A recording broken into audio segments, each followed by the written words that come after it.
How we doing, everyone? Hope you're well. Mr. B here, back today with 10 out of 10 thrash metal albums in my collection.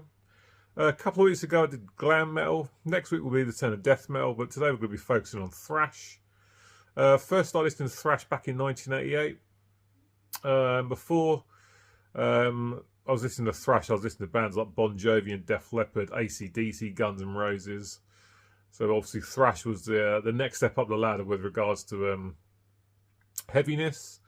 So 10 albums to talk about here.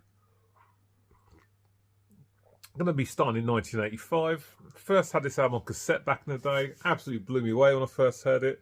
Here's Slayer's Hell Awaits. Fantastic album. A raw production, but really good production at the same time. I really like the fact that Tom Arai's bass is really audible on this record. Something we don't always get on thrash metal albums. The guitars from Kerry King and Jeff Hanneman, rest in peace, are really, really good, especially when it comes to riffs. Said it before, I'll say it again, but Slayer, never the best band when it comes to lead guitar, but when it comes to riffs, they've got loads of great riffs. Dave Lombardo, of course, absolutely killing it on the drums. I can remember when the very first time I heard the first track, Hell Awaits, that intro just absolutely blew me away. It builds brilliantly. Some great riffs, really, really sort of good building song in the intro before everything sort of really goes 100 miles per hour. Fantastic chorus, great vocals from Tom, brilliant opening track on this album. Up next is Kill Again. Again, some great guitar work from Kerry and Jeff. Another great chorus, Tom Arai's vocals sounding really good. At Dawn They Sleep next, slows things down a little bit with some fantastic riffs, some of my favourite riffs on this album actually. Again, it's another good chorus, some fantastic drums from Dave Lombardo. Praise the Death kicks off side B, that's excellent. Necrophiliac, great song, some very disturbing lyrics in that song, of course. Crypts of Eternity, Harden the Arteries. I like the way Harden the Arteries finishes the way that the album starts with Hell Awaits. Some fantastic drum work from Dave Lombardo in there. It's a 10 out of 10 album. There's no bad songs on this whatsoever. Slayer's Hell Awaits from 1985 is the first album to be featured in this video. Coming back here to the UK now. There's Onslaught's The Force from 1986. Very similar music-wise to early Slayer, if you've not heard these guys. Just with vocals that aren't quite as good. Psyche is a decent vocalist, but he's doing some high shrieks on this record that are not very good. The rest of his vocals are fine, but I'm not sort of a fan of the high sort of screams he tries to do. This is again another album that's packed full of great riffs. Steve Grice's drums are really good. Some nice lead guitar work as well. And like I say, apart from the high screams, Psyche's vocals are good. But this is an album that wastes absolutely no time. 7 songs, and they're all absolute bangers. Let There Be Death, the opening track is brilliant. I love that chorus. Great vocals from Sign, the chorus. Metal Forces, great tune. Love the riffs. Fight with the Beast, very, very catchy stuff. 3 tracks, side 1, all killer stuff. Side 2, Contracting Blood is fantastic. Slowest Flame of the Antichrist. Ends with Thrash Till the Death. Like I say, very much like early Slayer. In terms of the production as well, it's got that raw sound and kind of show no mercy. But The Force from Onslaught is an absolute beast. There's no bad songs on this at all. Fantastic album from these guys from here in England. Brilliant, brilliant stuff. That's that. This one needs absolutely no introduction, and I don't really need to show it, but at the same time I can't not include it because it's one of my favourite albums of all time. Metallica's Master of Puppets, like I say, needs absolutely no introduction whatsoever. It's just an absolute beast from start to finish. Even the weakest song is still really, really good. I love everything on it. The guitar work from James and Kirk, whether that's riffs or solos, is excellent. Lars's drums are really, really good. Of course, Cliff Burton's bass. Rest in peace, fantastic last album he appeared on. It's just an absolute beast. I love that acoustic intro of Battery. A great opening track. The title track up next. To be honest, I kind of heard it enough now. I don't ever really need to hear it again. But when I do hear it, it is still a banger. Some great riffs in that tune. I like the slow build down in the middle as well. Track 3, The Thing That Shouldn't Be, is excellent. Guitars, I think, drop down to drop D, hence they sound so heavy. Some nice simplistic riffing, but really, really heavy riffs. Sanitarium up next is my weakest song on the album, but it's still really good. Some good lyrics in that. I like the quiet sort of guitar parts in the intro. They sound really, really good. The song builds, of course. Disposable Hero starts side 2. An absolute beast of a song. It's the second favourite song on this album for me. Actually, no, it is the first. No doubt the first. It's absolutely brilliant. 8.5 minutes of fantastic riffs, great drums. Really like the lyrics in that one as well. It's an absolutely fantastic song. Can hear that over and over again, never get tired of it. Leper Messiah next, an underrated gem, some great riffs in that. Orion, the instrumental, brilliant. When it comes to the Metallica instrumentals from back in the day, I always prefer Orion over Call of Cthulhu from Ride the Lightning. I like the way it breaks down the middle with the bass part. Sounds really good. Ends with a fantastic Damage Incorporated, my second favourite song. Fast, frantic stuff, great riffs, great vocals from James. Great solo as well. Metallica's Master Puppets from 1986. I had to feature here. Like I say, it needs no introduction, but I had to include it. It's just such a beast. Excuse me. Right. Up next is a band that gets talked about a hell of a lot. They've definitely got their respect. Everyone loves them. But for some reason, people don't really talk about this album. So I'm going to shout some love now. And here's Overkill's Taking Over from 1987. Great album, but people don't ever talk about it. Everyone always sort of talks about the Years of Decay, and rightfully so, it's a great album. And people don't really show Taking Over, and I absolutely love it. It's the first Overkill album I ever heard. I got this at my local record store back in about 2005 when I started to really get into collecting records. This is actually the reissue from the box set.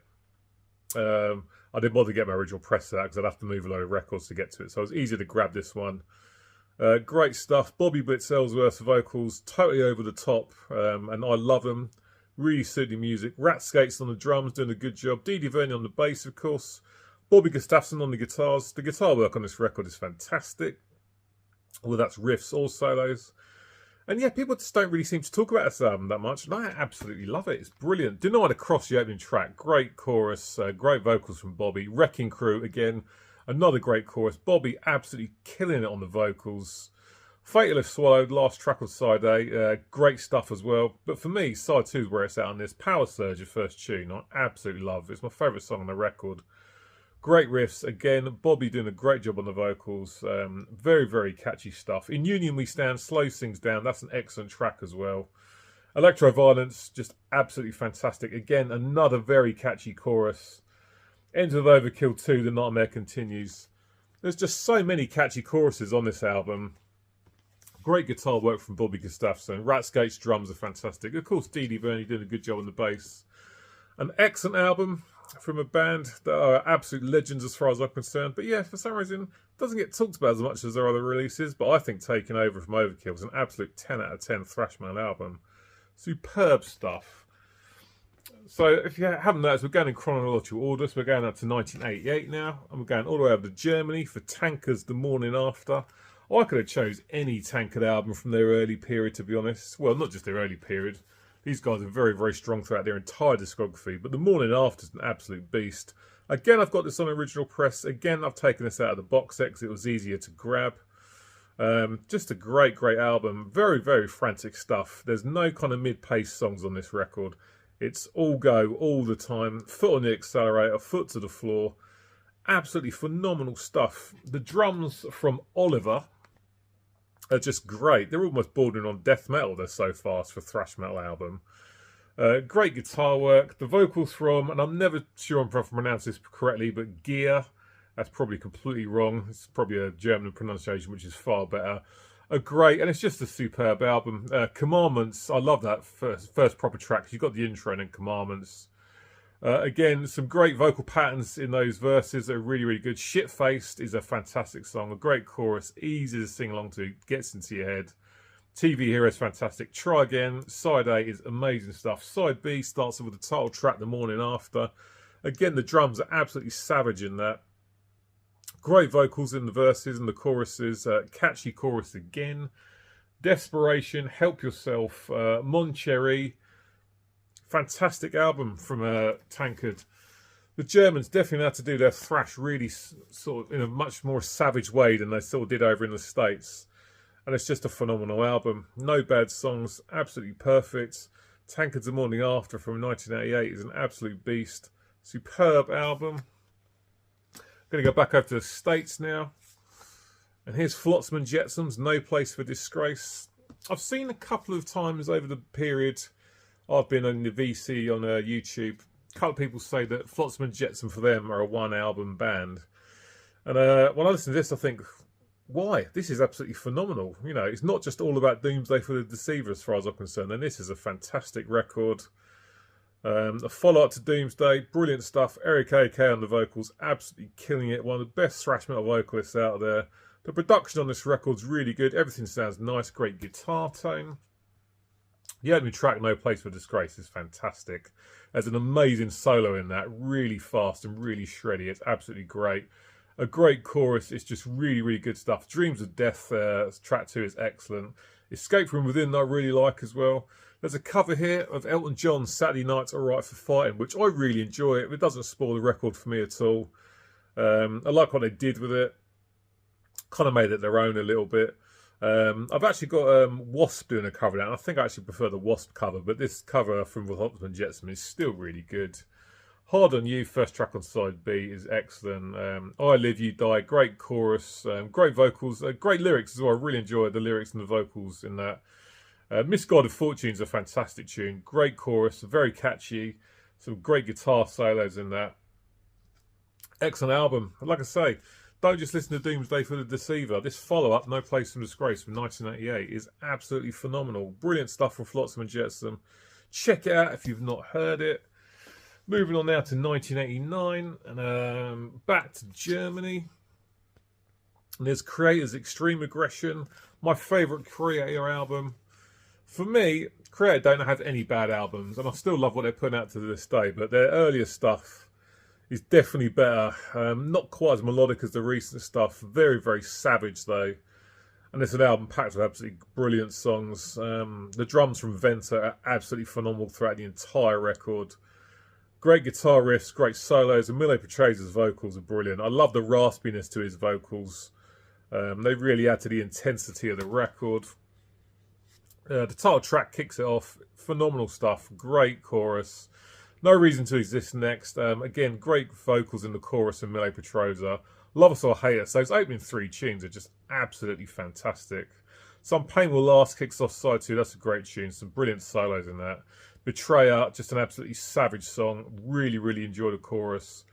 The drums are amazing. Don't Trust, Bringer of Torture, another great track. Some really great riffs in that one. And ends with Fatal Energy. Absolutely savage album from start to finish. No bad songs whatsoever. It's a 10 out of 10 in my book any day of the week. Brilliant stuff from Kreator. Absolutely love that one. Extreme Aggression from 1989. Moving on to 1990 next. We're coming back here to the UK. For Xentrix is For Whose Advantage, a savage album. Not quite as good as their debut, Shattered Existence, which is still a beast though. One thing I always love about Xentrix is Chris Astley's vocals. Absolutely amazing. I love his vocal style. He sounds great on this. Dennis Gasser, I think, is on the drums. Doing a great job on the drums. Jay Christian on the guitars as well.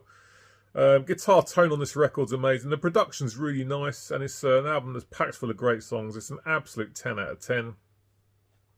It kicks off with Questions, which is a great tune, a great chorus, very catchy stuff.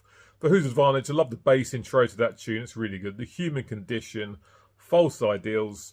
Side A is absolutely amazing stuff. On side B, you've got The Bitter End, New Beginnings, Desperate Remedies. I absolutely love that tune. A real thrasher. Kept in the Dark, Black Embrace. No bad songs at all. Great solos on this record. And the drums are really good. An excellent UK thrash album. But yeah, it's definitely all about Chris Astley for me on this record. His vocals just sound savage. A load of catchy songs. Nice production. Just a great album from Xentrix. For Whose Advantage from 1990s. Essential UK thrash. Absolutely essential as far as I'm concerned. Over to Canada now. I'm sticking with 1990. And here's Annihilator's Neverland. The follow-up to the excellent Alice in Hell. And for me, this is just as good. The opening 2 Annihilator records are just untouchable as far as I'm concerned. They're still putting out good stuff now, but this is an absolute beast. Coben Fire on the vocals, replacing Randy Rampage. And the rest of the lineup, I think, is the same lineup that was on the Alison Hell touring lineup. Kicks off with the Fun Palace, great tune. I love Coben's vocals, catchy stuff. Road to Ruin, brilliant riffs in that. A lot of the lyrics in that tune as well. 6 and 7 is fantastic as well. Some more great riffs. Stonewall, probably the weakest song on the album. I still like it though. It's got a bit of an AC/DC vibe to it. Neverland, the title track's fantastic. I love the cleaning intro guitar parts. Imperial Eyes, kicks off side beat, excellent. Crafting, a song about mac and cheese. Who would have thought it? But great stuff. Phantasmagoria, I really like that. Reduced to Ash, fantastic chorus. Great vocals from Coben Fire. Ends with I'm in Command. And again, just amazing vocals from Coben. Great riffs. The drums from, what's his name? Ray Hartman are brilliant. Of course, the guitar work is amazing. Jeff Waters, for me, one of the best guitarists out there. Doesn't get talked about enough as far as great guitar players go for me. The riffs and the solos are absolutely phenomenal. And even though I don't like Coben Fire's vocals as much as Randy Rampage's, he does a great job and sounds fantastic. And this is a banger from start to finish. No bad songs at all whatsoever. It's an absolute beast. Annihilator's Neverland from 1990 is absolutely phenomenal stuff and should be in every thrash metal collection. And one more to show. An underrated band for me, and definitely an underrated album from 1991. Here's Heathen's Victims of Deception, which is a fantastic album. Brilliant stuff. Really nice to have this on vinyl, even though music on vinyl fucked up the order of the songs, but still good to have it anyway. An album that sounds absolutely amazing. The production on this is great. The guitar tone is absolutely beastly, and the great vocals as well. Lee Altus, of course, who's been plying his trade in Exodus for about the past 20 years. It's just brilliant stuff. David White Godfrey on the vocals. Great singer. Absolutely amazing. And Darren Mintner's drums are great. Yeah, a great album. This band don't get talked about too much. Or certainly this album doesn't. And it should definitely get talked about more if you're into thrash. Excellent stuff. Like I said, the production is really nice. It Hypnotise, the opening track is brilliant. I love that intro. Opiate of the Masses, great tune as well. Heathen song. Then you've got Kill the King, a Rainbow cover. You know you've got good vocalists in your band when you can cover a Ronnie Dio song. A song that Ronnie sang on. David White Godfrey's vocals are amazing. Absolutely sounds fantastic. It's a really good cover. Fear of the Unknown, great track. Prisoners of Fate. Morbid Curiosity I really like. But Mercy's No Virtue, the last song, is absolutely fantastic. Great drums throughout. Some nice riffs, great solos, and like I say, brilliant vocals. An underrated vocalist, I think. He sounds absolutely phenomenal. Heathen's Victims of Deception from 1991 is a thrash metal album that doesn't get talked about anywhere near enough as far as I'm concerned. It's an absolute beast. It's a perfect album from start to finish. Brilliant stuff from Heathen. Victims of Deception from 1991. Fantastic stuff. So there we go, guys. That's it for this week's video. 10 out of 10 thrash metal albums in my collection. I'm going to be doing a part 2 to this. I'll say that now before people jump in the comment section saying, where's this, where's that? There's going to be another one of these kind of videos coming in the future. Let me know about these albums that I picked for this video, and feel free to leave your 10 perfect thrash metal albums in the comment section. Always good chatting with you guys in the comment section. I'll be back next week with 10 out of 10 death metal albums in my collection. Until then, as per usual, thanks very much for watching. It's much appreciated. And cheers, take care, and I'll see you next time.